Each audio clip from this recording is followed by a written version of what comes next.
Hi, everyone. Thank you so much for joining me. Hope you've had a good Remembrance Sunday. Hope you were able to take part either whether it's at home or any of the events that were going around in Woking. I was lucky enough to join the event in the town centre, which was, as always, a really good service, and good to see everybody there. I think it's such an important event that we all need to pay our respects for those that paid a huge sacrifice. So I hope you were able to take part in those.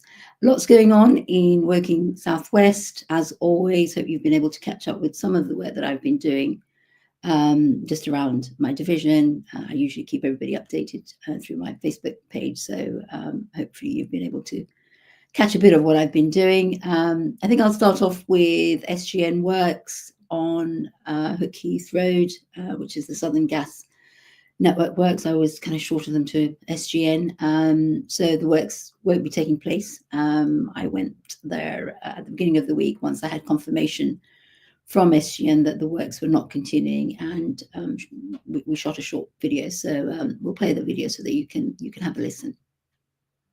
Hi, I'm Ayesha Azad. I'm on Hook Heath Road. As many of you that use the road and live here have noticed that the Southern Gas networks are not happening.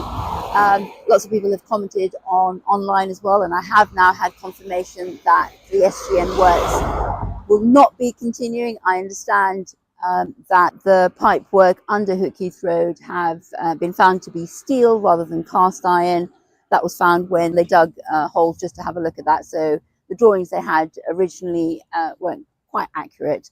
But the net result is that those works are not needed and they won't be happening, which I guess is very good news for those of us that live on the road and use it. Just wanted to let you all know that information. So yes, who would have thought the pipe work was not the correct pipe work, and they could only discover that once they had dug a few holes. But I think we're all kind of relieved that the 17 weeks worth of work isn't going to continue. So all positive on that front. The next issue is on regarding St John's speed survey results. Many of you have got in touch in terms of St John's road safety. That's an issue, especially along St John's Hill and within the village and on St John's Road, that many of you write to me about regularly. So just to put a bit of context, I had put together what's called an ITS scheme, an integrated transport scheme, which is basically a scheme that each councillor can put each year forward for funding from Surrey County Council to make road safety a priority. So for me, that was St John's Hill, St John's Road, and the village. That scheme, unfortunately, for this year wasn't successful. Another scheme got selected, but the speed survey results for the scheme were given to me. I put those online. Hopefully, you would have seen those. They should actually just pop up here. There they are. So I just wanted to share those with you because I have people that have asked for them individually. I have emailed those to them when I did the video. I put it on Facebook and put a link to those. But I just wanted to share those so that you're all aware of what the results of the speed surveys were. As you can see, within the village, compliance, because remember, currently it's 30 miles per hour within the village as well as St John's Hill Road. Compliance within the village was pretty good, not too bad at all. And generally, accident data within the village, I understand from the report that I got from County Council, is good. There haven't been too many reported serious collisions or any kind of collisions within the village. But of course, St John's Hill Road is slightly higher, your average. So in terms of going forward, if we were going to get a reduction of the speed limit on St John's Hill Road, and actually within the village, then we would have to have some speed reduction measures in place, both within the village and on St John's Hill Road, to get the speed limit to 20 miles per hour. And those speed reduction measures could be a whole host of different things. But one of them on St John's Hill Road would be speed cushions, and also a pedestrian crossing that would help calm the traffic on there, and we could then reduce it to 20 miles per hour. And again, similar signage would be needed within the village to get it to be 20 miles per hour. But I know many of you are interested in that information, so I thought I would share it with you. I will keep working on this. Just because a scheme isn't successful first time round doesn't mean that it won't be successful second time round. It's happened to me many times where I've put something forward first time and it's not successful, and then it gets selected even second or third time. For example, the Hermitage crossing or the Triggs Lane crossing, that took a few goes to get that over the line. So what I will do is I will continue to work on this, because I think it is important to get the speed reduced to 20 miles per hour, especially on the two main roads, St John's Hill Road and St John's Road. But I think we will have to accept that if we are going to get that reduction, then we will have to have some speed alleviation measures. But we can pick that up when the scheme is perhaps next discussed, probably be next autumn. So I will keep you updated on progress on where we are in terms of speeding and speed safety within St John's. And then we are just going to move along. I'm just going to have a quick look at what's on my next. Okay, so next is Hook Hill Lane resurfacing. So Hook Hill Lane, yes. I think those of us that use Hook Hill Lane have a lot of frustrations with that particular road, whether it's potholes or the traffic lights over the bridge, or generally the condition of Hook Hill Lane.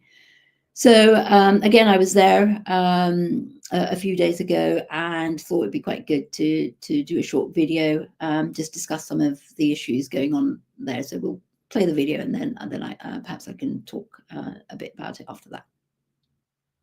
Hi, I'm Ayesha Azad. I'm on Hook Hill Lane. Just wanted to give you an update on where we are in terms of improvements on this road. So many of you have written to me about issues. Every time it rains, we have an accumulation of water at the bottom of the road. I have written to the County Council to try and get improvements on there. Unfortunately, the land on both sides of Hook Hill Lane is not owned by Surrey County Council, so that they're not able to come and clean the ditches that are around the road. But they will be writing to Network Rail and the landowner to get those ditches clean, so we don't have accumulation of water along there every time we get a bit of rain. Also, we have constant issue with particularly this part of the road where we are getting potholes, and County Council comes and fills the potholes, and then a few months later you get the potholes back. So what I've done is ask the County Council to put a complete resurface of the whole of Hook Hill Lane, which is now on the Horizon programme, which is a county-wide programme for resurfacing of the county's roads. Now that the road is on the Horizon programme, it will progress along there. The Horizon programme looks at all of the roads within the county and prioritises them in terms of their depreciation, what state they're in. I think this is in a terrible state and really does need to be progressed along there. I will keep pushing for it to be progressed faster so it gets done sooner. Just wanted to give you an update really on where we are, because I know so many of you drive along here and have written to me about it. So please be assured that I am working to get this road fixed as soon as possible. So that's the information on Hook Hill Lane. I have asked now for the whole of Hook Hill Lane to be placed on the Horizon programme, because I know previously it was just from Mount Road down to the bridge, but now I've asked it all the way up to Heath Road, because a number of residents living further up were concerned that that part wasn't going to be resurfaced. So I have asked for the whole of it to be resurfaced. It is a road that I have to say over the last few years has deteriorated quite considerably. I'm aware that there's been lots of building work going on along there, much similar to Mount Road actually, which just was in a terrible condition, and luckily I managed to get that resurfaced. So hoping for something similar for Hook Hill Lane.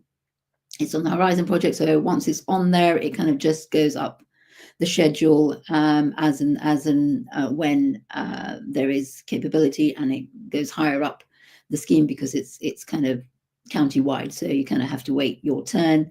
Roads that are ahead of you are usually in a worse condition, so it will work its course up. But as soon as I hear when it's likely to be scheduled, then of course I will keep you updated. Once we've got that resurface, that will make that part much better for drivers, and I have to say for pedestrians as well.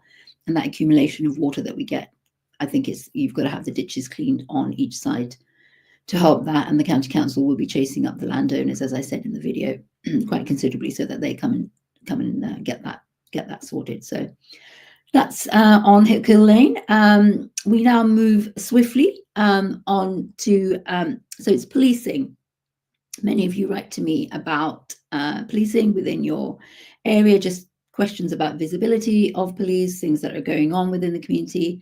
And many of you have written to me from St. John's just about your concerns about antisocial behaviour and other things going on within the village. And so I asked our Police and Crime Commissioner, Lisa Townsend, who was re-elected for her second term back in May. So I asked her to visit Woking, visit St. John's, and I had the opportunity to ask her some of the questions that you had written to me about, because of course the County Council doesn't have a huge role in policing, but of course I can always try and get the answers that you have written to me about. So I took the opportunity to invite Lisa to St. John's and ask her some of your very good questions. So we've got a video that we took, which you'll be able to listen to. It's about 10 minutes or so. So have a listen to Lisa's responses to some of your questions. Hi, I'm Ayesha Azad. I'm in St. John's today with Lisa Townsend, who is our Police and Crime Commissioner. Lisa, tell us a little bit about your role. Hi, Ayesha. So Police and Crime Commissioners were elected normally every 4 years. So I was re-elected in May of this year, so this is my second term. And we're there really to provide governance for policing. So we're that link between all of our residents across Surrey and the police. I'm there to hold the Chief Constable to account for the services that he delivers to us as Surrey residents. Also to provide the force with money. So both in terms of money that we get from government and also the council tax precept that we have to raise to make sure the force has enough resources. And also really important role in commissioning. So my office does the commissioning role to make sure that whether it's victim services, children's services, whatever it is in the county, people involved in criminal justice or in danger of being involved in criminal justice are getting support. Thank you. So, Lisa, one of the issues that so many of my residents write to me about is antisocial behaviour. What is Surrey Police doing about that? So antisocial behaviour, we know, is an issue all over the country, and we do obviously see it in Surrey as well. It's something that people write to me about a lot. So there's an awful lot actually the police can do, and it's one of the great areas where within policing we can work with people like you as councillors as well, because we know that local authorities have a really important role to play in tackling antisocial behaviour as well, and in prevention of antisocial behaviour. So, and just to be clear, antisocial behaviour can look like an awful lot of things. It could be anything from noise that's keeping you awake at night, right the way through to drug dealing, which of course is a criminal offence. Now, antisocial behaviour might sound like a low-level crime, but actually, if it's happening in your neighbourhood, or it's happening next door to you, or it's happening on your estate, it can be something that is really quite damaging to people's mental health, sometimes to their physical health, and so we know it has a real impact. So the police are really, really serious, and our Chief Constable, Tim Mayer, is incredibly serious about tackling it. So I'm in the middle at the moment of consulting on my next police and crime plan. People can get involved in that. You can go to the website, but antisocial behaviour is something that's coming up over and over again. What I would say to people is please report it, because there are actions that we can take, particularly where it reaches a criminal threshold. And there are definitely actions that the police can take, but if we don't know about it, we can't do anything. Absolutely. So Lisa, we're here by the Basingstoke Canal. Tell us about what is Canal Watch. So Canal Watch is a really important scheme that actually any residents can get involved in. And I know that both Surrey Police and the local authority are always looking for volunteers to support. So Basingstoke Canal, which we're so lucky to have in Surrey, and particularly running through Woking, is a beautiful area for the public to come. You know, you can have a lovely walk into the town centre from here. But we know that there have been some issues previously, whether it's antisocial behaviour or some other criminal activity. So what we do is we use volunteers. Police do patrols, particularly on their bikes. So my office has supplied bikes to police officers, and we have obviously volunteers as well. And they just patrol up and down the canal, making sure that people feel safe and also spotting anything that they think looks worrying, so that police are then able to tackle it directly. So a few years ago, just at the beginning of my term, we managed to get some money from the government coming out of the Safer Streets pot, and that was specifically designed for the Basingstoke Canal to provide lighting and CCTV, clean up the area, and a lot of that was done as well. That was specifically around preventing violence against women and girls, because we knew there was some issues with indecent exposure happening, particularly closer to the town centre on the Basingstoke Canal. That's made a massive difference, huge difference. It's cleaned the area up. It means it looks nicer. It's a nicer place to be and to walk up and down. And more importantly, it's much safer for our residents. So anybody who is interested, who maybe has a few hours, a week or a fortnight to spare, if they want to get involved, then please get involved in Canal Watch. Yes, please do. So Lisa, we also have an issue around St John's Lie. The perception is that drugs are involved. Tell us what the police can do about that. So again, I go back to please report it. If you see something and you're concerned about it, even if you're not sure yourself whether it's criminal activity or you're not sure that drugs are involved, but you are worried about it, please tell us. So the police launched something. We launched something earlier this year called the Suspicious Activity Portal. Now you can go onto Surrey Police's website, or you can just go onto Google and Google Surrey Police Suspicious Activity Portal. And what that allows residents to do is to log something. So, for example, maybe you've caught something that you think is a bit concerning on, your Ring doorbell, or maybe you've caught something on your dash cam, or maybe you've caught something even on your mobile phone that you filmed, and you're not quite sure whether it's criminal or illegal or not. You can upload it onto the portal. Police officers are reviewing it. And although that particular bit may not be criminal itself, it may well be linked to something else that's happening. So, for example, a lot of people have submitted footage where they've had people on their driveways, not stealing their cars, but maybe looking around and they're not quite happy with it. Now, that activity in itself might not have been criminal, but it has helped police in some instances catch somebody who stole a neighbour's car. Right. So that is one thing that you can do. And there are various ways to report. You can call 101. If it's not an emergency. Obviously, if it's an emergency, you see something happening and you're worried about a threat to life or anything like that, please call 999. And if you're in doubt, call 999. Our contact handlers are brilliantly experienced at how to deal with things. Or, of course, you can contact us online. You can contact us on Twitter, or X as it now is, or on Facebook Messenger. It's all private. The same people who deal with 999 calls on 101 are picking up those messages. So my first thing is please report it, because then the police can get involved. And they can piece together different stories and different reports as well. So yeah, the police are really keen to clamp down, particularly on drugs in and around St John's Lie, Woking and all of Surrey.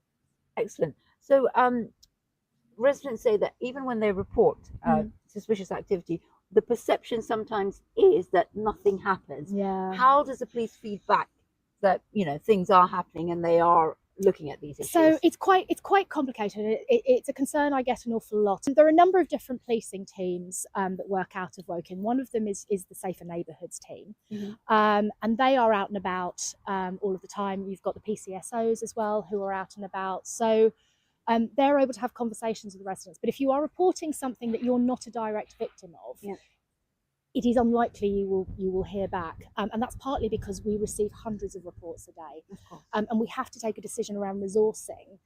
We would unfortunately have to have people who are just responding. So I do understand it, and my message to the public is every report that comes in gets looked at, taken seriously, is often a jigsaw piece to a much wider picture.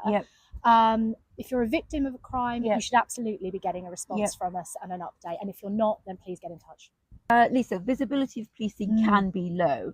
Tell us how it becomes more visible for residents to be able to see police around. Yeah, so first of all, we've got more police officers in Surrey than we've ever had before, and that's thanks to the last government's 20,000 uplift and the money that we got to do that. So that's brilliant.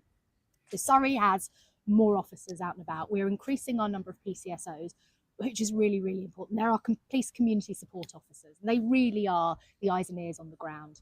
And we're finally getting back up to establishment of PCSOs. And the reason we were down on establishment was because a lot of them went on to become police officers, which is great, what we really wanted. But we do, as we know, have a problem recruiting in Surrey, because we're fortunate to live in a very wealthy area, but it means that it's a very expensive place to live. And PCSOs are comparatively lower paid. So, but we are getting back up to establishment now, including in Woking, which is absolutely brilliant news.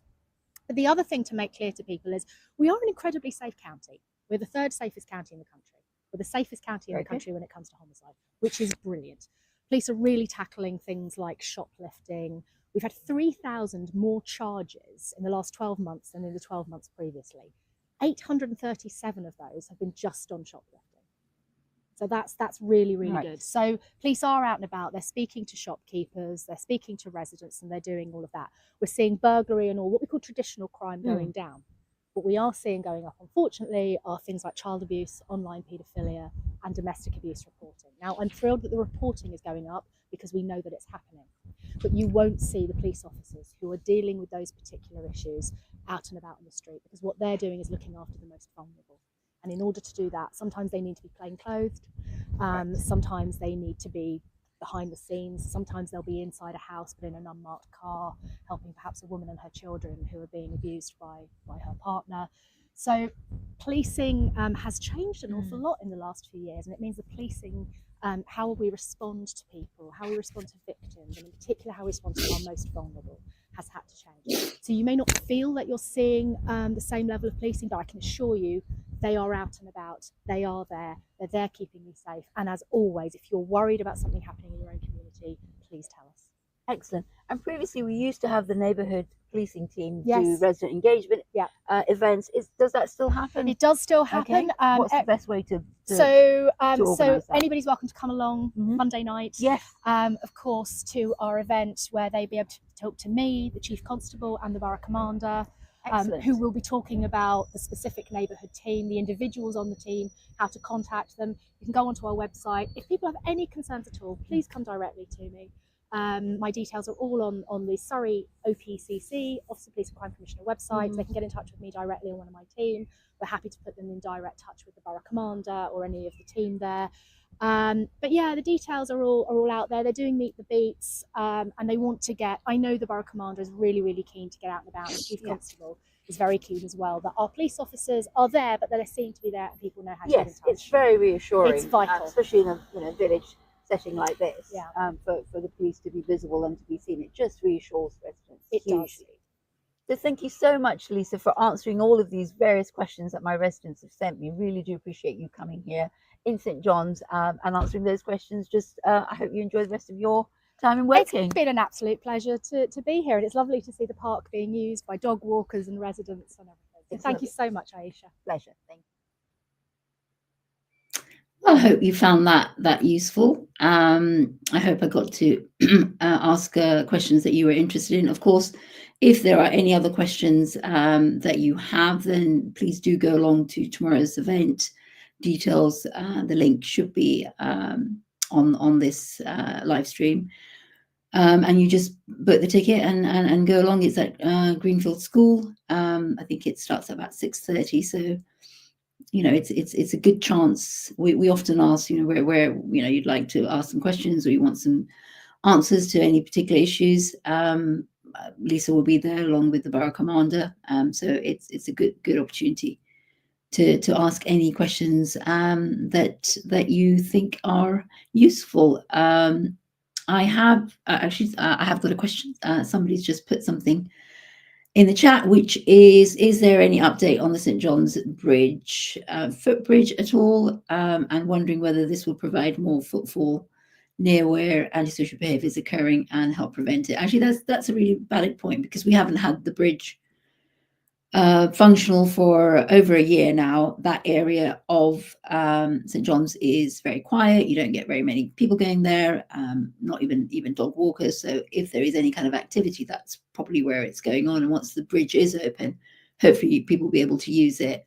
There'll be a lot of presence of people going there, and that hopefully should be a deterrent as well. So yeah, I can understand that, which is why we are so keen to get that bridge open. Unfortunately, I haven't had an update from Network Rail. I have chased them on a number of occasions. Well, since September, I've written to them on, I think, about 3 or 4 separate occasions.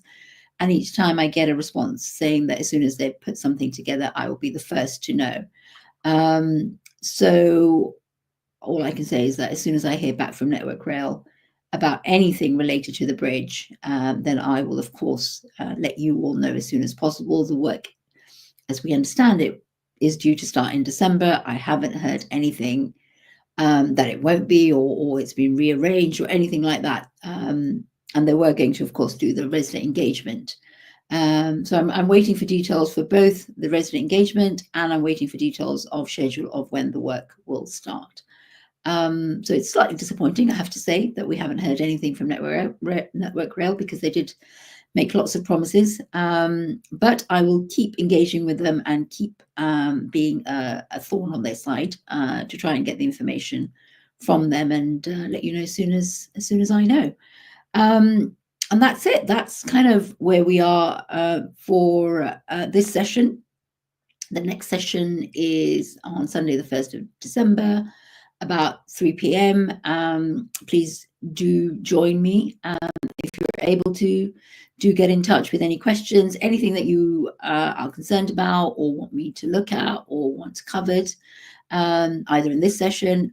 Again, always looking for anybody to come and join me on this session in terms of any questions you have. It would be great to get some live interaction from you residents, because you're very good at sending emails, which is great. But it would be quite nice to see you on here, and perhaps we could have a discussion on an issue of concern locally. So yeah, do join me, and yeah, definitely keep in touch. Do follow me on Facebook, Instagram. I'm keen to let you know everything that I'm doing. So yeah, enjoy the rest of your afternoon, and hopefully see you next time. Thank you. Bye.